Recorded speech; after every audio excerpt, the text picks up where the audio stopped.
Sa Kamakura Junior High School, nagtatanghal si Kakero ng isang puppet show upang muling ipakita ang pagtatanghal ng kanyang kapatid para sa lahat. Bigla siyang tinamaan sa mukha ng bola at natumba. Siya pala ang kapatid niya na tumira ng bola sa kanya. Ayaw ni Suguro na patuloy na magbiro si Kakero ng ganoon. Dahil si Kakero ay manager lang ng koponan, dapat niyang isaalang-alang na umalis sa club. Alam ni Kakero na ang kanyang kapatid ay ang kayamanan ng Japan. Sa kabaligtaran, tinatrato siya ni Suguro na parang walang halaga, parang talahib o ulap na naglalakbay. Ang dalawang magkapatid ay talagang magkaiba. Bagaman si Kakero ay manager lamang, siya pa rin ang humahawak sa lahat ng mga kakaibang gawain ng koponan. Alam na siya ay dati nang naglalaro bilang forward noong nakaraang taon. Hinihikayat siya ng kanyang mga kaibigan na itigil ang pagiging manager at bumalik sa paglalaro. Pero sabi ni Kakero na kahit pa magbago ang mundo, hindi niya kailanman matutumbasan ang kanyang kapatid. Kaya habang si Suguro ay isang manlalaro, mananatili siyang manager. Bukod pa rito, gusto niyang matutunan kung paano maging isang coach. Ang pangarap niya ay makita ang kanyang kapatid na maglaro sa World Cup. Nagpa siya si Kakero na maging parehong manager at coach para sa kanyang kapatid. Pumasok si Yusuke sa larangan bilang kapalit. Sabi ni Kakero na ito rin ay isang paraan ng pamumuhay. Bigla, may lumabas na isang babae. Nabighani si Kakero sa kung gaano siya kakyot. Sinubukan ni Kota na lapitan siya pero agad siyang na-red-carded, nang metaphorically. Kilalang-kilala na ng babae si Kakero, kahit na hindi siya nakilala nito sa simula. Siya pala si Seven. Si Kakero ay nagulat, napansin ni Seven na walang pinagbago si Suguro. Hinihikayat din niya si Kakero na bumalik sa paglalaro ng soccer. Gusto niyang mapasama ang parehong magkapatid sa starting lineup. Inamin ni Kakero na mahal pa rin niya ang soccer, pero bago niya maipaliwanag kung bakit siya tumigil, kailangang magmadali ni Seven papunta sa opisina ng guro. Ipinahayag niya na siya rin ang bagong manager ng koponan at umaasa siyang susuportahan ng magkapatid ang isa't isa. Naglipat na rin si Seven sa klase ni Kakero. Ang tunay na pangalan niya ay Mishima Nana. Lahat ng mga lalaki sa klase ay sobrang saya, parang may anghel na bumaba sa kanila. Naiinis ang koponan nang malaman nilang kilala na siya ni Kakero. Ipinaliwanag niya na sila ay magkaibigan noong bata pa sila. Noong elementarya, si Nana ay naglalaro bilang forward at naglalaro kasama sina Kakero at Suguro. 7. Ang palayaw niya sa kanya. Noon, si Nana ay matangkad at parang lalaki. Pero noong tag-init ng ikalimang baitang, lumipat ang pamilya ni Nana sa Amerika, at nagpaalam sila. Mula sa sandaling iyon, napagtanto ni Kakero na may nararamdaman siya para kay Nana. Mamaya, nilapitan ni Nana si Suguro at sinabi niyang nag-apply siya para sumali sa soccer club. Nang gabing iyon, nakita ni Suguro si Kakero na papalabas na. Sinasabi ni Kakero na pupunta lang siya sa convenience store. Alam ni Suguro na gusto ni Kakero si Nana, at talagang nakakainis ito sa kanya. Galit siya na palaging tumatakbo si Kakero. Nagpapanggap si Kakero na hindi siya nagmamalasakit, na lalo pang nagpapagalit kay Suguro. Ano nga ba ang talagang alam ni Kakero tungkol sa kanya? Isang duwag na katulad niya ay hindi kailanman makakaintindi. Hindi alam ni Suguro kung kailan naging ganito ang kanyang kapatid, at ngayon ay nakikita niya si Kakero bilang isang hangal. Pero sa totoo lang, si Kakero ay lumalabas para mag-practice ng soccer. Hindi niya na nga matandaan kung gaano nakatagal mula nang tumigil siyang maglaro, o kung kailan eksaktong nagsimula siyang mag-ensayo mag-isa sa gabi sa parke. Bigla, naaalala niya ang isang lumang sandali mula sa nakaraan. Pagkatapos, nagpakawala siya ng isang shot, ngunit isang nakamaskara na estranghero ang lumitaw at hinarangan ito. Walang ideya si Kakero kung sino ang taong ito. Ang nakamaskara na estranghero ay nagdre-dribble patungo kay Kakero at madaling nalagpasan siya gamit ang makinis na footwork. Inamin ni Kakero na kasing bilis ng hangin ang estranghero. Tinukso siya ng nakamaskara na manlalaro, at sinubukan ni Kakero na bawiin ang bola. Ipinasa ng estranghero ang bola sa kaliwang paa ni Kakero, pero hindi niya ito makontrol. Nagpapatuloy ang laban, pero patuloy na natatalo si Kakero. Napagtanto niya na alam ng estranghero na hindi niya magamit ng maayos ang kanyang kaliwang paa. Matapos ang ilang pang nabigong pagtatangkang muli, hindi pa rin makuha ni Kakero ang bola. Hindi niya alam kung sino ang taong ito, at wala siyang pakialam. Ang alam lang niya ay ang paglalaro ng soccer na ganito ang pinakamasaya niyang naramdaman. Sa kalaunan, napapagod si Kakero. Sa kabila ng hindi pagkakaalam sa pagkakakilanlan ng estranghero, umaasa siyang babalik ito muli. Ngunit ang nakamaskarang manlalaro ay naglaho noong gabing iyon. Kinabukasan, tinanong ni Kakero si Yusuke kung ano ang ginawa niya noong nakaraang gabi. Sabi ni Yusuke, Naglalaro lang siya ng video games sa bahay. Dumating si Nana. Ang mapagsamantalang si Kota ay nakakuha ng isa pang red card dahil sa pagtingin sa kanyang puwit. Pagkatapos ay nagsimula na ang opisyal na pagpili ng mga manlalaro. Si Kota ang unang tinawag. Bigla, tinawag ang pangalan ni Kakeru para sa posisyon ng striker. Lahat ay labis na nagulat dito, at si Kakeru mismo ay hindi alam kung bakit siya napili. Nalaman na ang kanyang nakatatandang kapatid pala ang gumawa ng desisyon. Gusto ng kanyang kapatid na magsimula siya sa bench.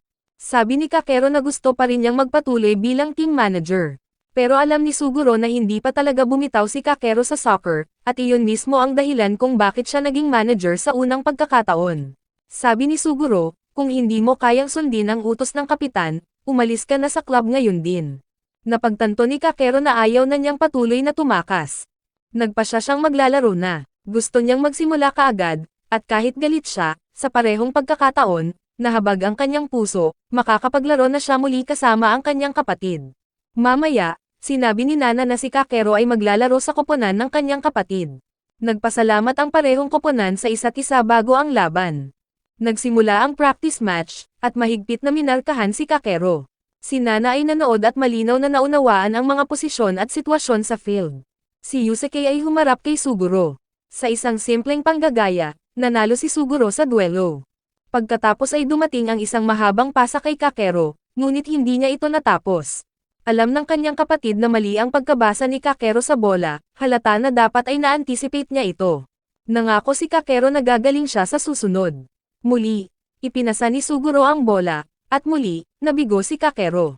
Napansin ni Nana na sobrang bilis ng pasa na walang makasabay, maliban kay Kakeru.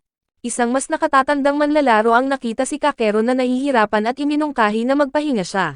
Pero determinado si Kakeru na mahuli ito.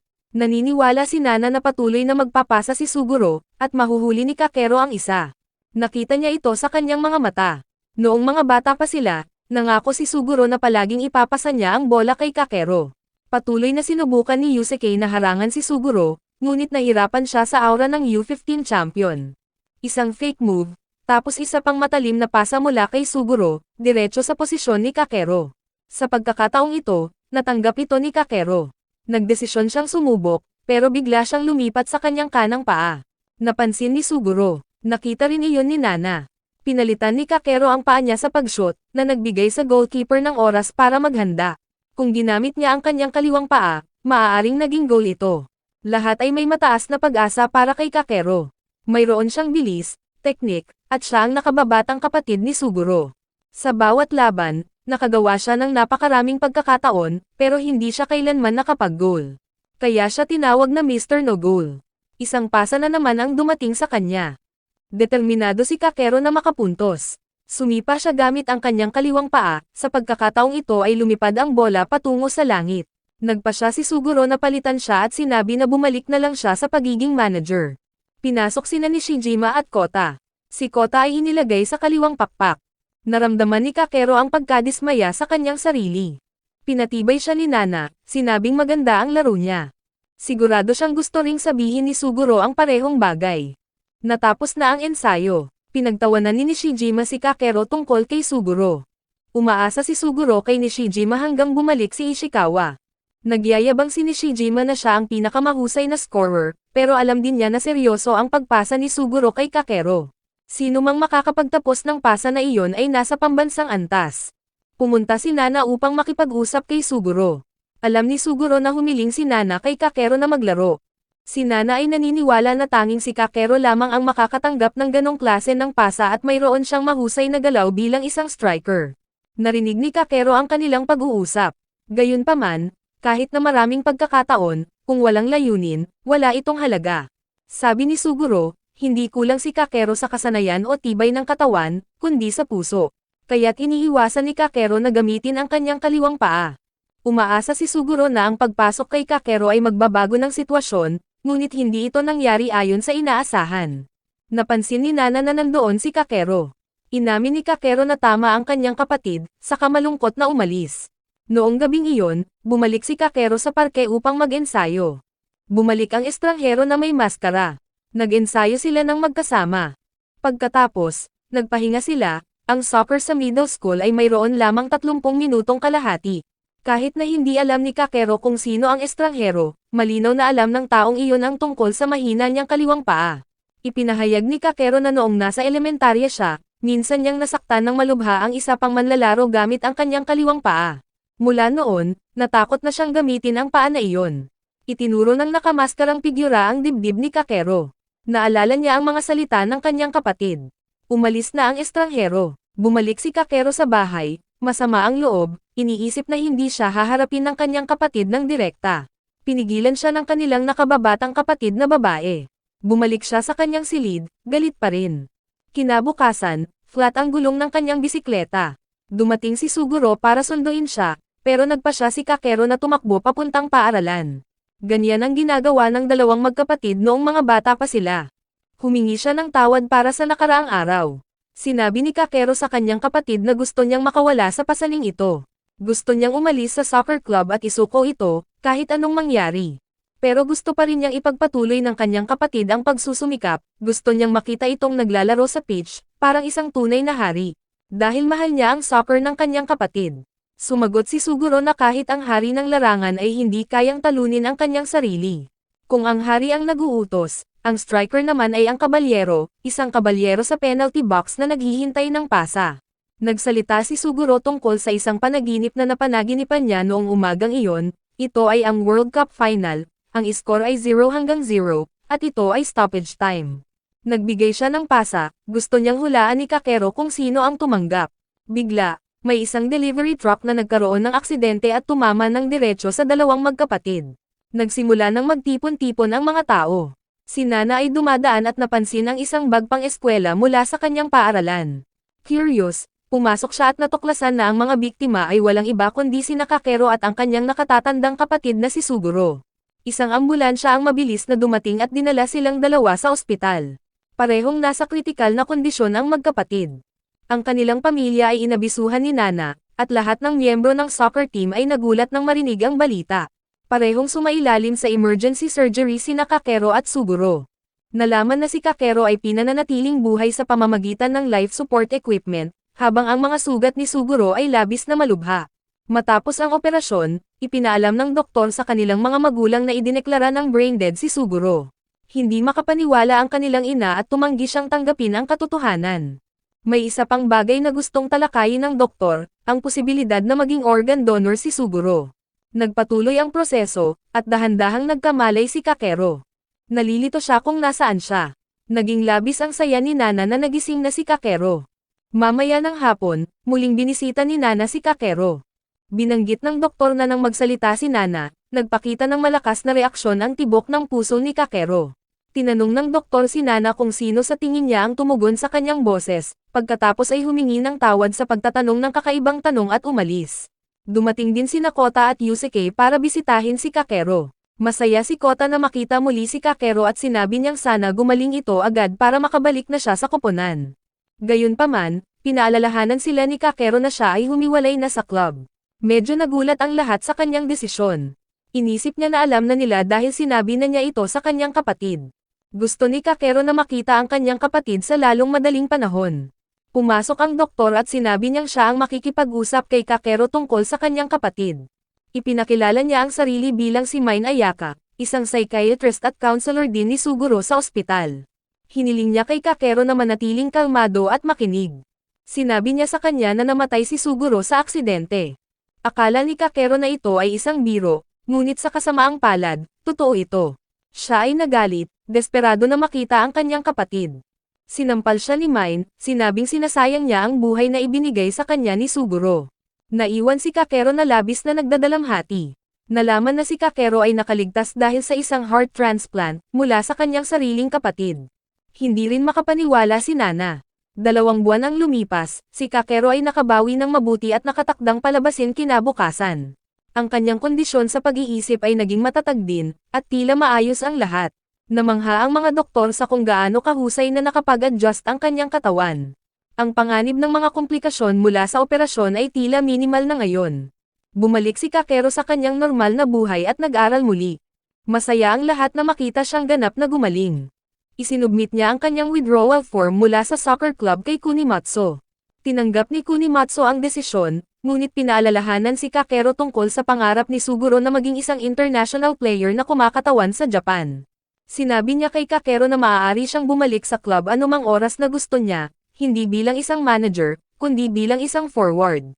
Si Kakeru ay patuloy na nakikita ang kanyang kapatid sa larangan ng soccer. Lumapit si Yusuke sa kanya at, alam na buo nang gumaling si Kakeru, tinanong kung bakit siya tumigil sa soccer. Sinabi ni Yusuke na tumatakbo si Kakeru, na sinasalamin ang parehong mga salitang sinabi sa kanya ni Suguro. Pero iginiit ni Kakeru na hindi siya tumatakbo, ipinasa ang bola, at umalis. Si Kakeru at Nana ay nagpunta sa ospital para sa follow-up. Ganap nang nakapag-adjust ang kanyang puso. Hiniling ni Dr. Mine kay Nana na agad siyang magulat kung makakapansin siya ng anumang pagbabago kay Kakeru. Pagkatapos, nagpunta ang dalawa upang bisitahin ang libingan ni Suguro, kung saan nakilala nila si Leonardo Silva, ang U15 champion mula sa Brazil. Hindi alam ni Kakeru kung bakit siya nandoon, pero humingi siya ng autograph. Alam ni Silva na si Kakeru ang nakababatang kapatid ni Suguro at binati siya sa wikang Hapon. Sinabi niya na si Suguro ay parehong karibal at kaibigan, at minsan ay sinabi sa kanya ni Suguro ang isang mahalagang bagay, ang perpektong, Knight of the Penalty Area, ng Japan ay walang iba kundi si Kakeru. Si Kakeru ay tumanggi, iniisip na nagkamali si Silva. Nagpaalam sila, at habang umaalis si Silva, sinabi niya kay Roberto na may nakilala siyang kawili-wili habang bumibisita sa libingan ni Suguro, ang kabalyero ni Suguro, kahit na isa na hindi pa nagigising. Nagpatuloy si Kakeru sa pagpunta sa ospital para sa mga check-up. Ikinwento niya ang panaginip na sinabi sa kanya ng kanyang kapatid bago ang aksidente. Ang kanyang puso ay matatag, at pinayuhan siya ni Dr. Mine na bumalik sa paglalaro ng soccer, sinabing kahit ang magaan na ehersisyo ay makakatulong sa paggaling. Nang gabing iyon, bumalik si Kakeru sa parke at muling nakilala ang taong nakamaskara. Hiniling niyang malaman kung sino sila at kung ano ang gusto nila. Sabay silang naglaro ng soccer, at sa pagkakataong ito ay sinipa ni Kakeru ang bola gamit ang kaliwang paa. Pagkatapos, narinig niya ang boses ng isang babae. Tinanggal ng taong nakamaskara ang maskara, si Nana iyon.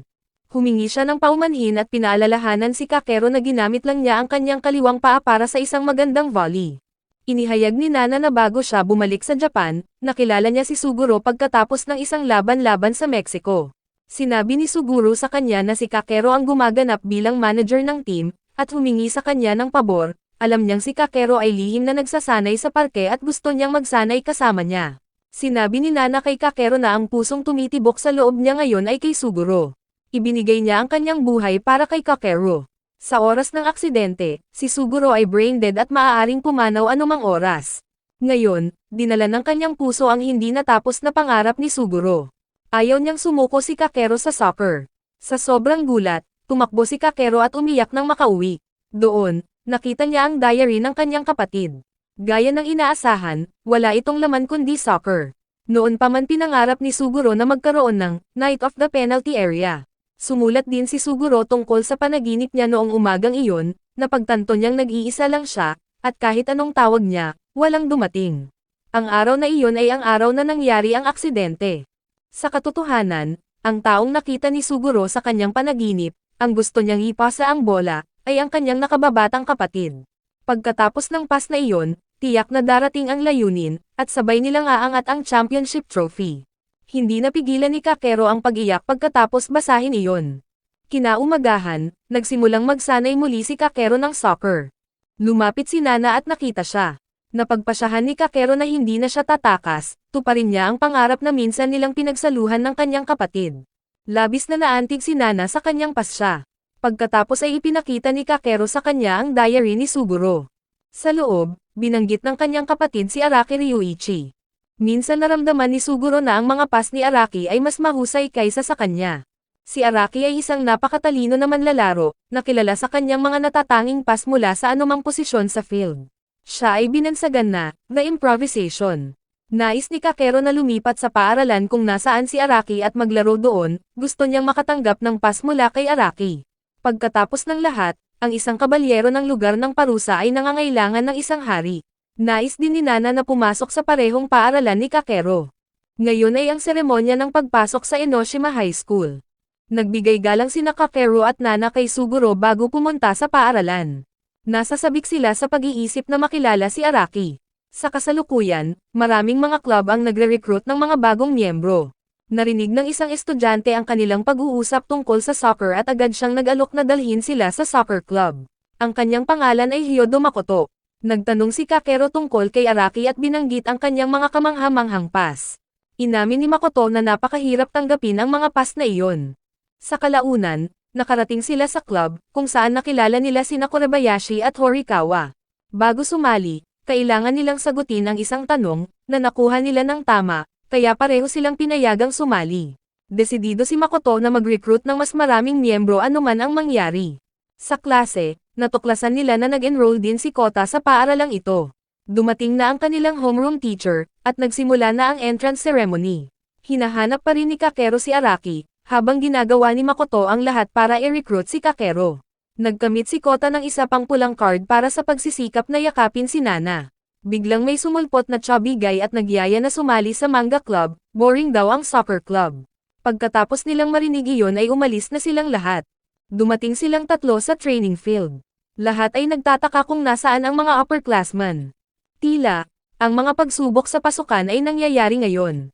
Nagpakitang muli ang chubby na lalaki at nagsimulang maglista ng mga kakaibang panuntunan, walang backheel pass, walang dribbling ng higit sa 5 segundo, at sino mang wala pang 170 centimeters ay hindi makakasali. Pagkatapos ay dumating si Makoto at sinipa ang bola ng diretso sa chubby na lalaki, inutusan siyang kumilos na parang si Lion. Ang lalaki ay sumunod, ibinalik ang bola, at ito ay tumalbog sa isang rebulto at bumalik. Nauwi sa comedy skit ang buong eksena. Walang ideya sina Kakero at Nana kung ano ang nangyayari.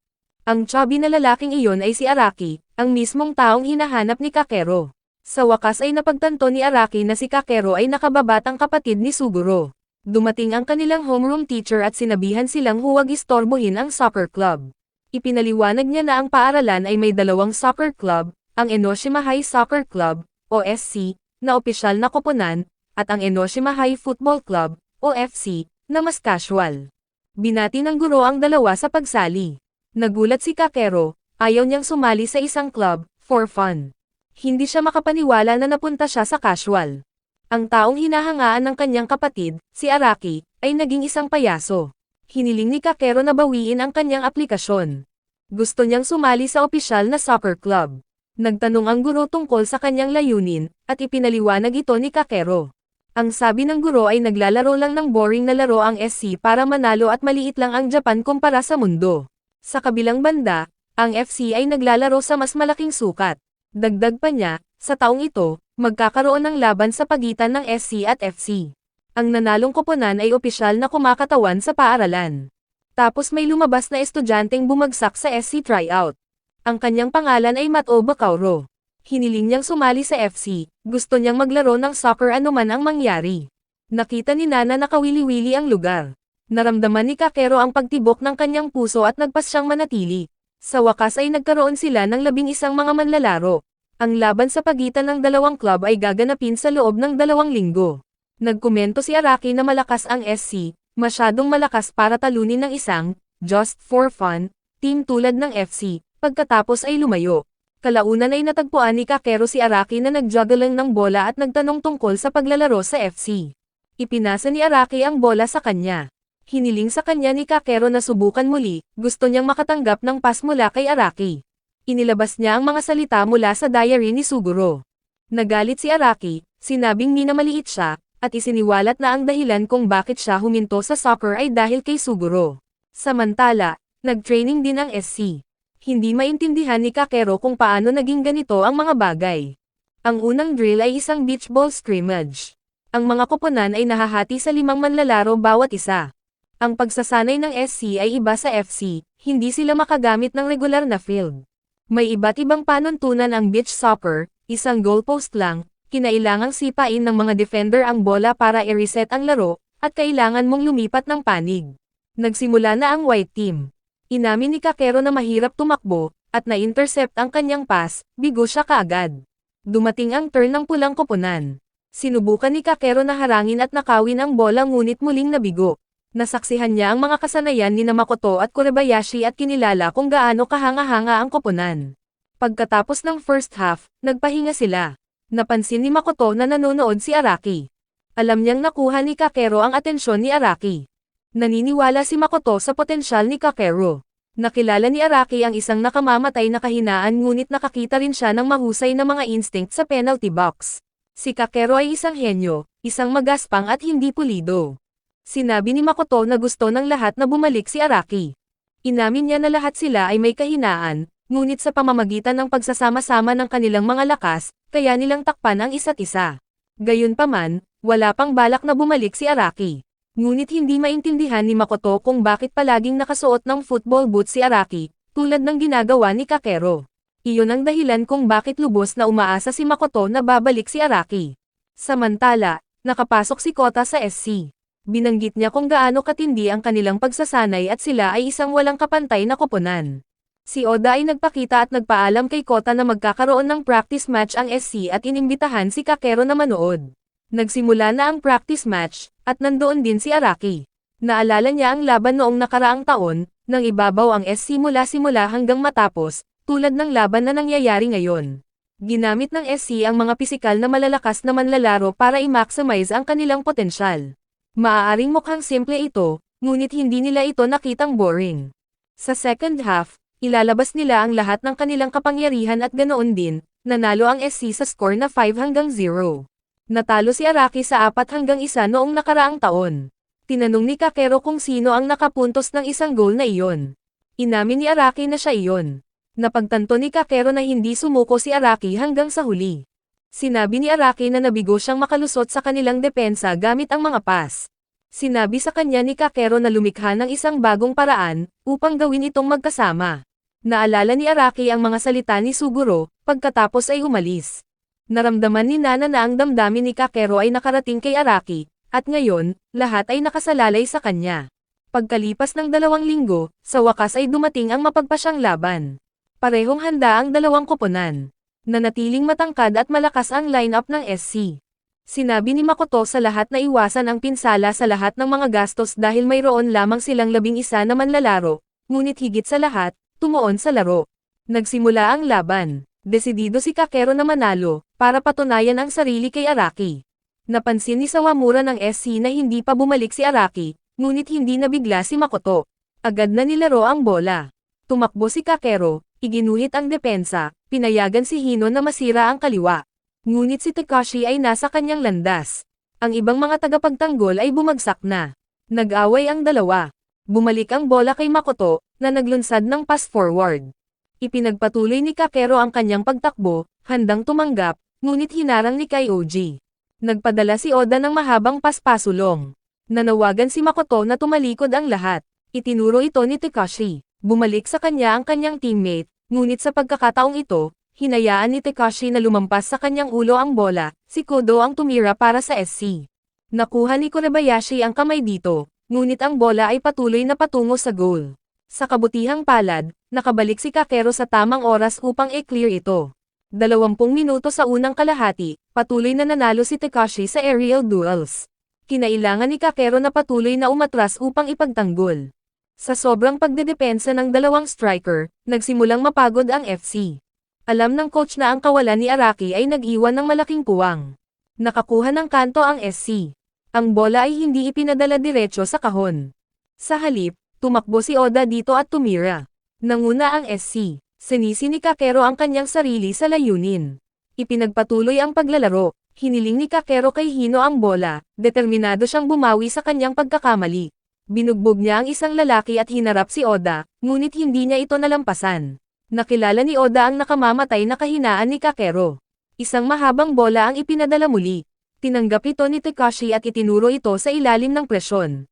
Pagtatapos ng unang kalahati, nanguna ang SC sa score na 2-0. Nagtamo ng pinsala sa balikat si Mikmi, at nagpa siya ang coach na hindi na siya makapagpatuloy. Kailangan nilang makipaglaro sa 10 lalaki. Sinisi ni Kakero ang kanyang sarili para sa parehong mga layunin, ngunit pinaalalahanan siya ni Nana kung ano ang sinabi ng kanyang kapatid minsan, walang dahilan, sagutin ng may mga layunin. Biglang sumulpot si Kota. Sinabi niya na umalis siya sa SC at gusto niyang sumali sa FC. Tinanggap ni coach. Napansin niya na masyadong nakatawag ng pansin si Kakero.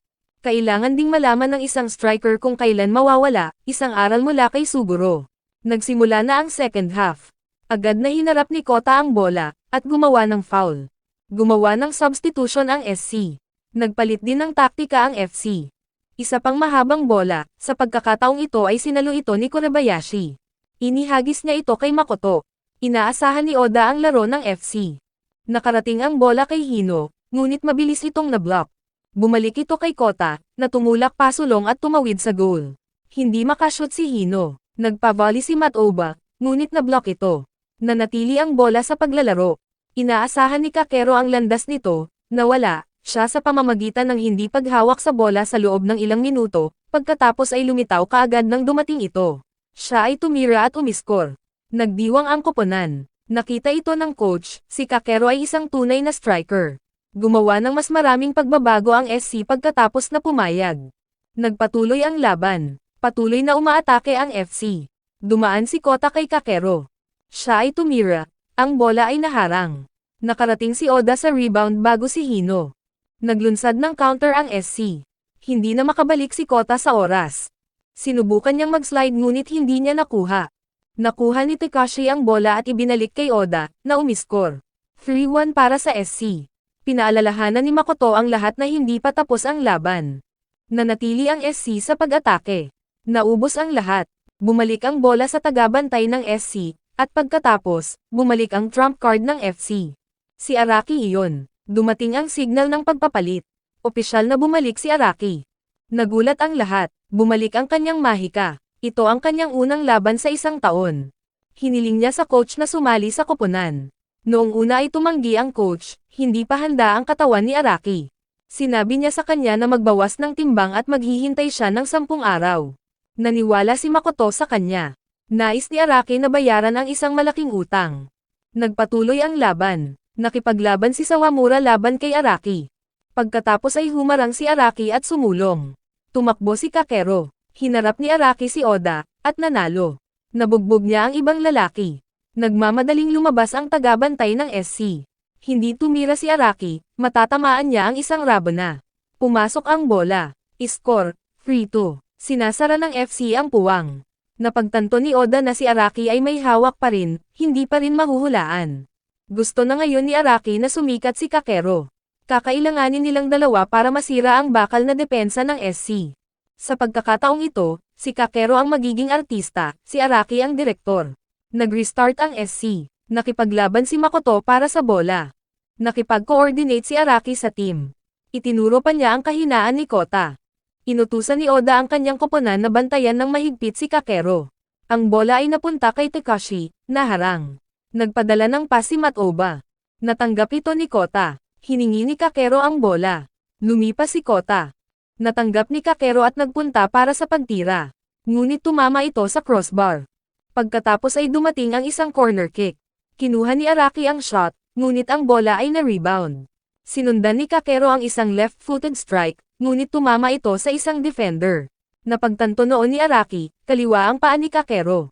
Pagkatapos ay dumating ang isang long-range shot, sa pagkakataong ito mula kay Araki mismo, ngunit lumampas ito sa crossbar. Sina Araki at Kakero ay nagsimulang maglunsad ng pangmatagalang pagsisikap. Hiniling muli ni Kakero ang bola, ngunit sa pagkakataong ito, sa halip na tumira, pumasa siya at nagpatuloy sa kanyang pagtakbo. Napansin ng coach ng SC ang nangyayari.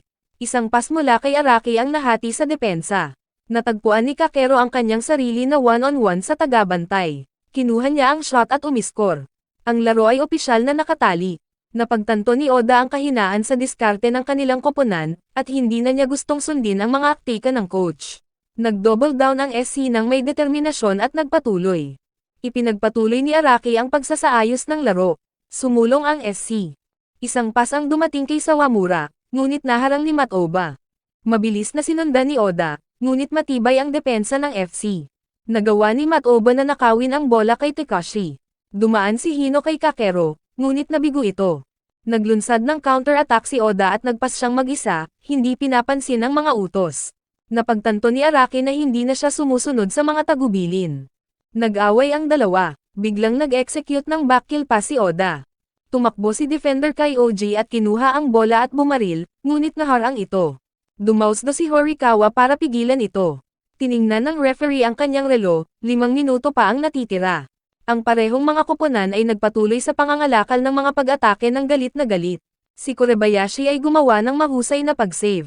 Na-clear ni Kota ang bola sa upfield. Muli namang tinalo ni Matoba si Tekashi. Si Kakero naman. Binakhild niya ang bola, ngunit hindi matalo ni Hino ang keeper. Matindi ang bawat segundo. Ramdam pa rin ni Kakero ang tibok ng puso ng kanyang kapatid sa loob niya. Nakuha ni Araki ang bola. Dumaan siya kay Matoba, na nakipagtirahan, ngunit nabigo. Ang rebound ay nahulog kay Kakero. Sinubukan niyang sumipa, lumipad ang bola patungo sa goal. Nagawa itong pigilan ni goalkeeper Todo, gumulong ang bola, pagkatapos ay huminto bago ang goal line. Natapos ang laban sa mismong larong iyon. Ang dalawang koponan ay opisyal na gumuhit. Inamin ni Makoto na maganda ang kuha ni Kakero. Inamin ni Oda na kahanga-hanga si Araki, kung naglaro siya sa simula, maaaring iba ang kalalabasan. Bumagsak si Araki sa pitch. Mahina niyang sinabi na gugutom na ang tiyan. Nagalit si Oda, iniisip na ito ay isang bagay na seryoso. Nagtawanan ang lahat. Dumating si Coach Hiwaki para makipagkita kay Coach Kondo at humingi ng pabor. Pinlano ni Hiwaki na buwagin ang FC at hiniling kay Kondo na kunin ang lahat ng kanyang mga manlalaro, na sinasabi na ang parehong mga koponan ay may hindi kapani-pani walang talento. Inihayag niya na si Kakero ay nakababatang kapatid ni Suguro. Kahit na walang track record ng tagumpay ang kanilang paaralan, mayroon na silang grupo ng mga mahimalang manlalaro. Kung maaari silang magkaisa, ang kampyonato ay hindi lamang isang panaginip. Kung hahayaan lang nilang sumulong ang nanalong koponan, masasayang ang mga talento ng natalong panig. Nakiusap si Hiwaki na muling pag-isipan ni Coach Kondo. Naalala ni Kondo noong unang itinatag ni Hiwaki ang FC, ang 60-man team ni Kondo ay natalo sa 15-player team ni Hiwaki, na pagkatapos ay umabant sa qualifiers. Naisip ni Kondo na kung siya ay umatras noon, si Enoshima ay nanalo. Nagdesisyon siya, magdidisband din ang SC. Isang bagong koponan ang mabubuo.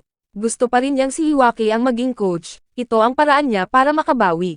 Labis na naantig si Hiwaki. Mula ngayon, hindi na SC o FC, magiging team na ito ng Enoshima High. Inanunsyo nila ito sa lahat, simula bukas, magkakasama na silang lahat. Sinabi ni Oda na gusto niyang patuloy silang mamuno ni Coach Kondo. Ipinaalala sa kanya ni Kondo ang sandaling iyon nang sumalungat siya sa mga tagubilin ngunit sinabi rin na ito ay kahanga-hanga. Hindi na kailangan ang ganoong uri ng football. Hinikayat niya ang lahat na maghangad ng mas malaki. Kinabukasan, opisyal na tinanggap ni Coach Hiwaki ang posisyon ng head coach. Si Coach Kondo ang magiging tagapayo ng koponan. Si Sawamura ay ginawang kapitan. Si Oda at Makoto ay hinirang na bise-kapitan. Sinabi ni Hiwaki sa lahat na tretuhin ang mga bagay tulad ng normal, at higit sa lahat, magsaya ng magkasama sa paglalaro ng football. Gayunpaman, nagkasagupaan ang dalawang koponan sa panahon ng pagsasanay hindi sila magkasundo. Inasahan ni Hiwaki na mangyayari iyon. Samantala, si Nana ay nahihirapan sa isang malaking desisyon, na imbitahan siyang maglaro para sa Neijika Japan. Kailangan ng lahat ang kanyang lakas, ngunit nag-aalangan siya. Alam ni Ishiki na huminto si Nana sa football 1 taon at kalahati na ang nakalipas at nawalan ng pag-asa. Ngunit sinabi ni Nana na hindi siya tuluyang sumuko. Hinimok siya ni Ishiki na mag-isip ng mabuti bago bumalik. Laking gulat ng mga manlalaro ng SC nang maganap ang pagsasanay sa dalampasigan. Ngunit sa huli ay sinubukan nila ito. Ngayon lang napagtanto ni Coach Kondo na ito ang naging paraan ng FC noon pa man. Hiwaki view ang beach bilang ang perpektong lugar ng pagsasanay ito ay nakatulong sa katawan na makapagpahinga. Si Araki, dahil sa mabilis na pagbaba ng timbang, ay hindi pa rin makapagsanay. Ngunit bigla siyang bumalik sa pagkakataong ito ay sobra sa timbang. Galit na galit si Makoto nang makita ang kanyang tiyan. Itinali ng pangkat si Araki. Nagalit din si Oda at hiniling kay Coach Hiwaki na hawakan ito, malapit na ang Interschool Championship. Ngunit sinabi ni Hiwaki kay Oda na magdahan-dahan at bumalik sa pagsasanay. Ang koponan ay nahati sa 4 na grupo at nagsanay ng 20 minuto. Pagkatapos ng pagsasanay, umuwi si Araki upang mag-recharge ng pagkain. Sa kanyang pagkabigla, sina Nana at Kakero ay nasa kanyang bahay, kumakain ng kanyang pagkain. Wala siyang ideya kung paano sila nakapasok. Pinapasok pala sila ng kanyang ina. Sinabi ni Nana na pumunta siya para humingi ng tulong sa ina ni Araki, partikular, para tulungan si Araki na mag-diet. Ang ina ni Araki ay handa ring tumulong. Pagkatapos noon, humingi ng pahintulot sina Nana at Kakero na umalis. Sinabi ni Araki kay Kakero na mag-focus muna sa kanyang sarili, Dahil kung patuloy siyang mawawalan ng bola ng madali sa one-on-one na mga sitwasyon, hindi siya kailanman magiging tamang striker. May depekto sa pag-dribble ni Kakero, ngunit matatag na naniniwala si Nana na malalampasan niya ito. Pag-uwi, humingi ng pahintulot si Nana kay Kapitan Ishiki na maglaro sa susunod na laban. Pagkatapos ay umalis ang pangkat ng Enoshima para sa kanilang kampo ng pagsasanay. Galit na galit si Oda nang makita si Araki na patuloy na kumakain ng walang ingat. 64 na miyembro ang pupunta sa Shizuoka. Regalo sa kanya ang snack bag ni Araki, at kalaunan, dumating ang lahat sa kanilang tinutuluyan. Ang unang kalahati ng laban sa pagitan ng Neijika Japan at ng Miami Hurricanes ay katatapos lang, kung saan naiwan ang Neijika ng 2 layunin. Saktong dumating si Nana. Humingi siya ng paumanhin sa pagiging huli at nangakong babayaran niya ang mga layunin sa ikalawang kalahati. Opisyal na tumungo si Nana sa field, suot ang number 7 jersey. Nagsimula na ang second half. Sinubukan ng kalaban na bumangga kay Nana bilang pagbati, ngunit mahusay siyang umiwas at sumulong gamit ang kanyang diskarte, patuloy na nag-dribble sa mga defender. Mag-isa, naglunsad siya ng malakas na pag-atake. Sinubukan siyang pigilan ng 2 malalaking tagapagtanggol, ngunit itinaas ni Nana ang bola at hinampas. Hindi man lang ito mahawakan ng kalabang goalkeeper, at dumiretso ang bola sa net. Pinuri ng kanyang mga kasamahan sa koponan ang kanyang kinang. May plano na si Nana para sa susunod na dula. Hinikayat ni Ishiki ang lahat na itulak ng husto at ipantay ang laban. Nagpatuloy ang laro, muling ninakaw ni Nana ang bola, at sinimulan ng Neijika Japan ang kanilang pag-atake. Patuloy na sumulong si Nana dala ang bola. Hindi alam ng mga kalaban kung ano ang susunod niyang gagawin, pagkatapos ay dumating ang isang tumpak na pagpasa mula kay Nana ng direkta kay Ishiki. Hinampas niya ito sa tagabantay, at napantayan nila. Nakilala na ngayon ng kalabang koponan si Nana, 2 taon na ang nakalilipas, nagdebut siya sa American Premier League at umiskor ng hat-trick sa kanyang unang laban, ngunit nawala lamang pagkatapos nito. Siya ay kilala bilang Little Witch. Naging wild ang crowd sa excitement.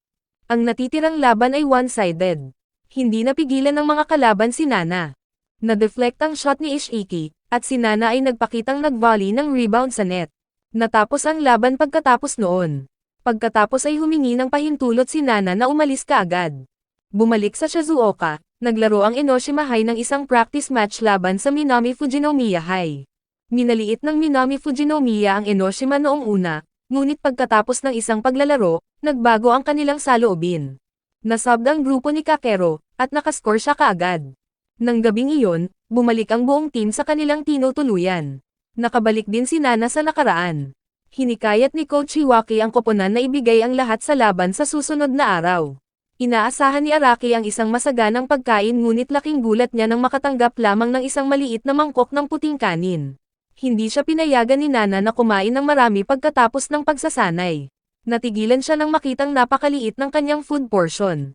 Noong gabing iyon, sinubukan ni Araki na lumabas para bumili ng cup noodles at juice, ngunit may karatula ang vending machine. Si Nana ang naglagay doon. Inabot niya rito ang isang bote ng apple juice. Naisip pa rin ni Araki na inumin ito, sa pag-aakalang magpapanggap lang siyang itatapon ito.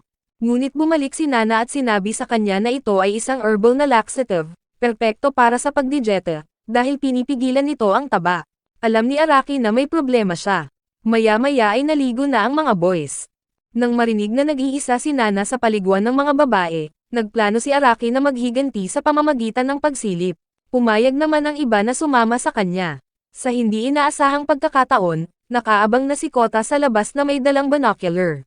Nagsimula ang plano. Kahit na nag-aalangan si Kakero ngunit sinundan pa rin sila. Gumawa ng panuntunan si Kota, ang bawat tao ay maaari lamang sumilip sa loob ng 10 segundo. Biglang nadiskubre sila ni Oda, at nagtakbuhan ang buong grupo. Binuksan ni Nana ang pinto nang marinig ang kaguluhan, sa oras na mahuli si Oda, na nauwi sa pagkakamaling sinisi niya. Kinabukasan, ang unang taon na mga lalaki ay nagkaroon ng magkasanib na pagsasanay sa isang koponan ng mga babae. Tuwang-tuwa ang mga lalaki. Dahil kulang ang mga manlalaro ng boys team, nagboluntaryo si Nana na sumali. Ibig sabihin, dapat makipaglaro sa kanya si Kakero. Ang mga lalaki ay mas interesado sa mga babae kaysa sa bola. Napagtanto ni Kakero na kung hindi man lang niya mapigilan si Nana, walang paraan ang kanyang mga kasamahan. Si Kota ay lubos na nalulula at nahulog. Nang turn na ni Takashi, madaling kinuha ni Nana ang bola mula sa kanya at umiskor gamit ang isang lob shot. Kinilala ng lahat kung gaano siya kahanga-hanga. Nang gabing iyon, ipinagpatuloy ni Kakero at Nana ang pagsasanay ng magkasama sa isang parke. Naisip ni Kakero na si Nana ay dapat maglaro ng higit pa, hindi alam na siya ay naglalaro na para sa Nedshiken Japan. Napagtanto ni Nana na hindi pa rin naaayos ni Kakero ang kanyang kahinaan, na nangangahulugang hindi pa niya kayang hamunan ang mundo. Akala niya ay masyado pang maaga, ngunit itinuro ni Nana na ginagawa na ito ni Suguro sa edad na 10. Nagpa siya si Kakero na balang araw, maabutan niya. Habang gumagalaw sila, aksidenteng nabangga ng dalawa, napatong si Nana sa kanya. Sinabi niya ang pangako nila kay Suguro, na balang araw, silang tatlo ay magkakasamang magsusuot ng jersey ng pambansang koponan ng Japan. Pagkatapos ay humiling si Nana na umalis ng maaga dahil kailangan niyang gumising ng maaga kinabukasan. Kinaumagahan, nakita ng lahat si Nana na itinampok sa isang pahayagan, na pinuri bilang tagapagligtas ng Nedshiken Japan. Mayroon ding isang artikulo tungkol sa kanyang nakaraang tagumpay sa US. Si Kota ay hindi naintindihan kung bakit hinilihim ni Nana ang lahat. Napagtanto ni Kakero na wala rin siyang alam. Sa hapong iyon, magkakaroon ng practice match sa Frankfurt team, at ang lahat ay sabay-sabay na nagtungo doon. Hindi pa rin maintindihan ni Kakero kung bakit may tinatago si Nana sa kanya, at nakaramdam siya ng matinding pagkabalisa sa loob.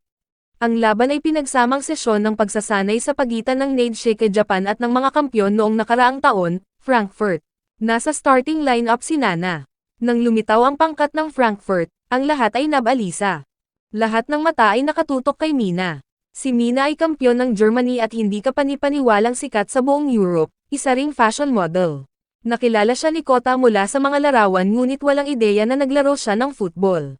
Lumapit si Mina kay Nana at may sinabi. Kalaunan ay sinabi ni Nana kay Ishiki na minamaliit siya ni Mina, na sinasabing alam niya kung saan nanggaling ang Little sa Little Witch. Ngunit nilayo ni Nana na ipakita sa kanya kung ano talaga ang ibig sabihin ng witch. Opisyal na nagsimula ang laban. Kinuha ni Nana ang bola sa itaas, gamit ang kanyang mga kasanayan sa pagdribbling para makaiwas sa mga kalaban. Napapikit si Mina. Mahigpit niyang binantayan si Nana at matagumpay na naagaw ang bola. Sinubukan siyang habulin ni Nana, ngunit ipinagpatuloy ni Mina ang kanyang pagsulong. Nasira ang depensa ng Nedshiken, at naglunsad ng shot si Mina na dumiretso sa net. Naisip ni Kakero na maaaring ma-pressure si Nana, bilang kinatawan ng Japan, ngunit ngumiti lang siya. Inagaw muli ni Mina ang bola at nag-shoot ulit. Sa pagkakataong ito, hinarang ito ng goalkeeper, ngunit rebound ang bola. Mabilis na sinundan ni Mina ng pangalawang welga, ngunit si Ishiki ay nagmamadaling bumalik sa tamang oras upang i-clear ito. Naglunsad ng counter-attack ang Nedshiken. Si Nana naman ay mahigpit na binantayan ni Mina. Hinila ni Nana ang bola pabalik. Pagkatapos ay mahusay na umabante, inulog si Mina at umiskor ng goal para mapantayan. Tuwang-tuwa ang kanyang mga kasamahan sa koponan. Ang natitira sa laban ay mabangis at pantay-pantay, walang panig ang gustong umatras. Ang huling iskor ay 5-5, isang kamangha-manghang laro na lumampas sa lahat ng inaasahan. Pagkatapos ng laban, sina Mina at Nana ay dinagsa ng atensyon. Inamin ni Mina na bagay kay Nana ang asol na uniforme. Pag-uwi, isinuot ni Kakero ang jersey ng Japan team ng kanyang kapatid, ngunit hindi na niya alam kung ano ang kanyang ginagawa. Nang gabing iyon sa parke, nagpatuloy sa paglalaro sina Kakero at Nana. Sa wakas ay tinanong niya kung bakit niya inilihim ang lahat sa kanya. Sinabi ni Nana na gusto niyang sabihin sa kanya kapag naayos na ang lahat. Ipinaliwanag niya, sa US, sikat na sikat ang soccer ng kababaihan. Sinuportahan siya ng kanyang mga kasamahan sa koponan, at nakilala siya, ngunit naging pabigat ang pagkilalang iyon. Hindi na siya makapag-focus. Nang bumalik ang kanyang mga magulang sa Japan, tumakas siya sa lahat at bumalik. Ngunit pagkatapos sumali sa Nedshiken Japan, nawala ang pressure na iyon. Sinabi ni Kakero na ito ay mabuti talaga, hindi ito mahalaga. Nagpa siya si Nana na ipagpapatuloy niya ang pagtatrabaho bilang manager ng team. Patuloy na naglalaro ang dalawa.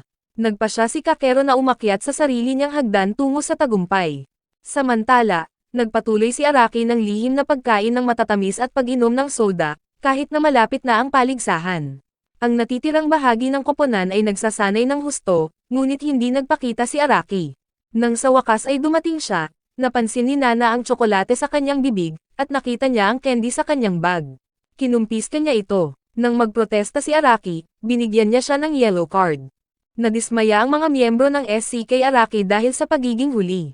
Ipinagpatuloy ang pagsasanay. Si Tekashi ay pinaglalaroan pa rin ni Matoba. Si Kakero ay nanatiling masyadong nakatutok sa bola. Tumaas ang tensyon sa pagitan ng mga miyembro ng SC at FC dahil sa pagkakaiba-iba sa estilo ng paglalaro.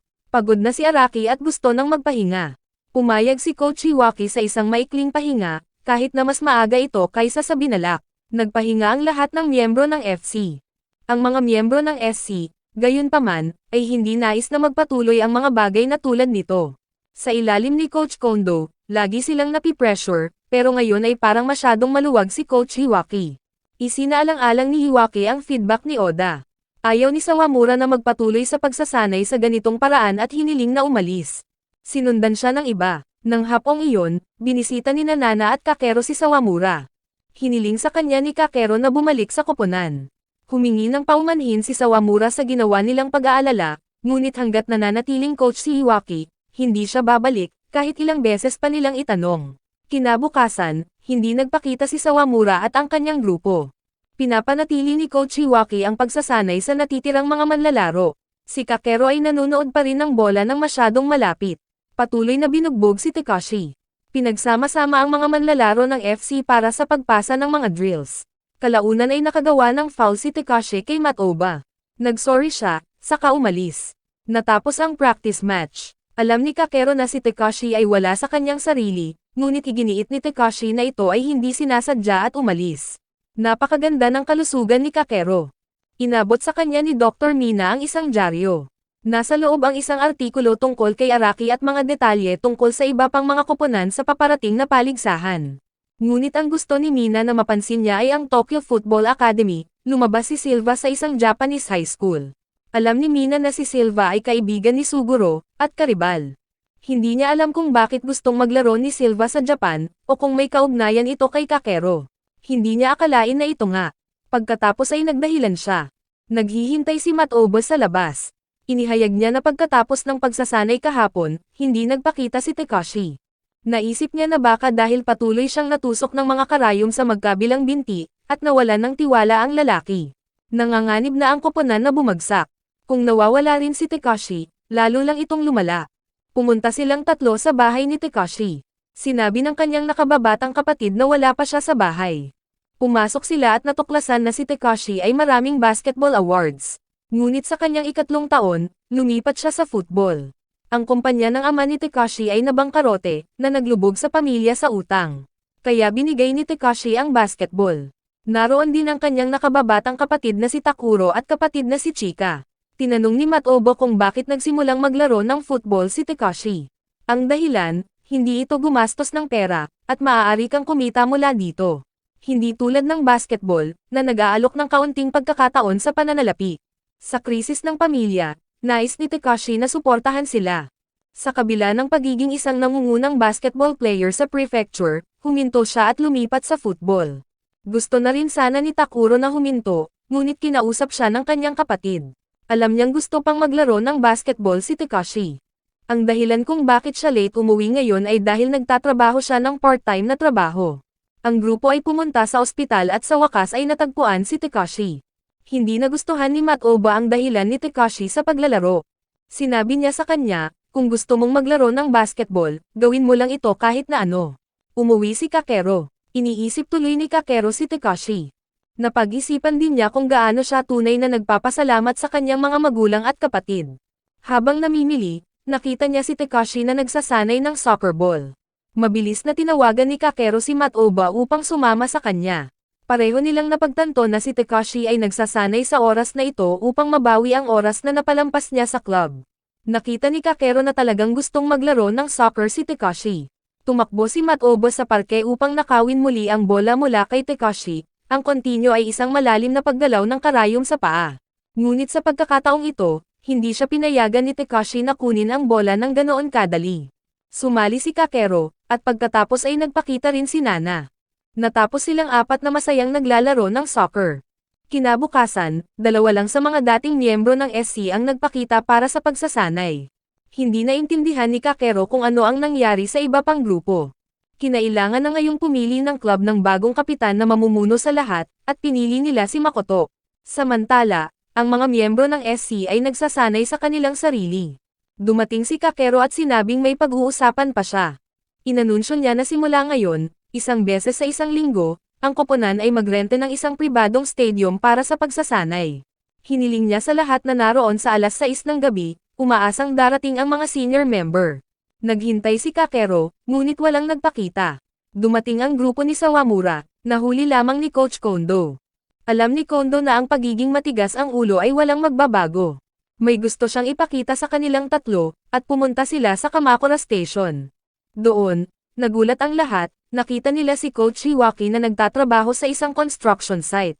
Ipinaliwanag ni Kondo, nais ni Hiwaki na maranasan ng koponan ang pakiramdam ng paglalaro sa totoong damo, kaya nagtrabaho siya ng mga karagdagang trabaho upang kayang rentahan ang stadium ng lungsod.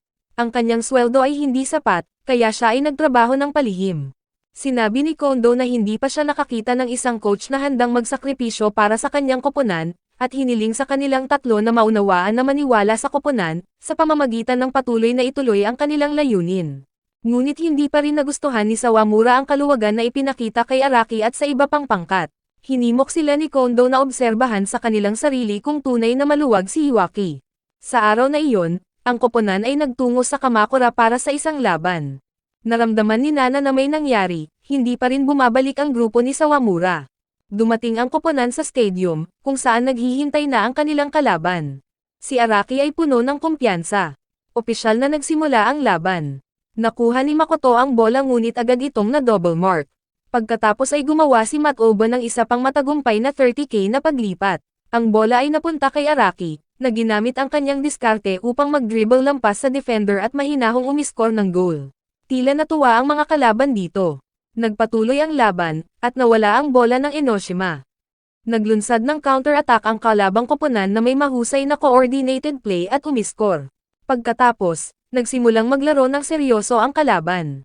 Ang isang serye ng mabilis na one-touch pass at magkakaugnay na pag-atake ay humantong sa isa pang layunin.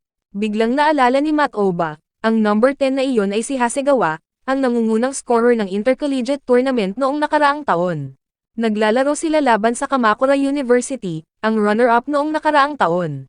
Lahat ng 11 manlalaro ay mga atleta sa antas ng universidad. Ngayon, nagsimula na ang totoong laban. Ang mga dating miyembro ng SC, tulad ng hiniling ng Kondo, ay dumating upang manood. Ang kasalukuyang score ay 4-2. Nagulat ang lahat nang malaman na ang kanilang mga kalaban ay mula sa Kamakura University. Ang pinakamalaking kahinaan ng koponan ngayon ay ang kawalan ng koordinasyon sa depensa, at ang kawalan ng manlalaro na maaaring manguna mula sa backline. Parehong napagtanto ni Kondo at Hiwaki na may markang Araki, ang koponan ay hindi maaaring gumana ng maayos. Masyadong umasa si Enoshima sa mga individual na kasanayan at mabilis na pagpasa. Kapag na-neutralize iyon, bumagsak ang kanilang mga kakayahan. Ang Kamakura University ay hindi mahinang kalaban. Bumagsak si Araki sa lupa. Galit na galit si Oda, ito mismo ang binalaan niya. Hinulaan ni Kondo na hindi papalitan ni Hiwaki si Araki. Ang punto ay upang ipaunawa kay Araki ang kanyang sariling pisikal na mga limitasyon. Ang mga taon ng hindi nakatutok na pagsasanay ay nag-iwan sa kanyang puso at baga na nahuhuli. Kung pinilit nila siyang magbawas ng timbang ng mabilis, tulad ng noong laban sa SC, mas maaga siyang bumagsak. Kaya ibang paraan ang ginawa ni Hiwaki, maamo sa labas, ngunit mahigpit ang layunin. Ito ang personal na plano sa pagsasanay ni Araki, at ang tanging pagpipilian nila. Nakita ni Kakero ang grupo ni Sawamura na dumating. Nagpa siya si Enoshima na lumaban. Ipinasa ni Makoto ang bola. Natanggap ito ni Kakero at gumawa ng isang pambihirang tagumpay. Hindi umiskor ang kanyang shot, ngunit sinundan niya ng isang header, at pumasok ito. Lumiit ang score sa isang goal. Pagkatapos ay pinasok ni Takashi ang bola upang mapantayan ang laban. Maya-maya natapos ang laro. Bumagsak si Araki dahil sa pagod. Umalis ang grupo ni Enoshima. Kinaumagahan, nagulat si Kakero nang makitang bumalik ang grupo ni Sawamura para magsanay kasama ang iba pang pangkat.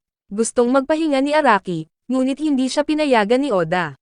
Naniniwala si Oda na si Araki ang pinakamahusay na manlalaro ng koponan at ayaw niyang makita siyang sumuko.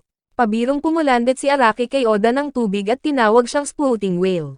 Nagsimulang maghabulan ang dalawa. Hinikayat ng lahat si Kakero na sumali din sa pagsasanay. Sa wakas, ang koponan ay nagsama-sama. Kaya naman inayos ni Coach Hiwaki ang laban. Ngunit ngayon ay alam na niya, Nakilala na ng mga manlalaro ang mga kalakasan at kahinaan ng isa't isa, at ang magkabahaging emosyon na iyon ang nagbuklod sa kanila. Magsisimula ang inter-school tournament sa susunod na linggo. Inihayag din ni Iwaki ang isang bagong tactical na sistema, na ikinagulat ng buong koponan. Pagkatapos ay tinawag niya ang mga pangalan ng mga nagsisimulang manlalaro. Naghiyawan ang lahat ng marinig ang kanilang mga pangalan. Tuwang-tuwa si Kota na mapili. Opisyal na nakapasok si Kakero sa panimulang lineup. Sa bahay, buong pagmamalaking sinabi ni Kakero sa kanyang kapatid na nagawa niya ito. Hiniling niya sa kanyang kapatid na bantayan siya at nangakong gagawin ang lahat ng kanyang makakaya.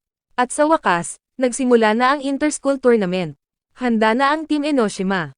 Maraming salamat sa panonood, sana nag-enjoy ka sa anime na ito. Mag-subscribe at pindutin ang notification bell upang updated ka lagi sa mga bagong video na may upload namin, at para makatutok sa higit pang Tagalog anime recap, magkita tayo sa susunod.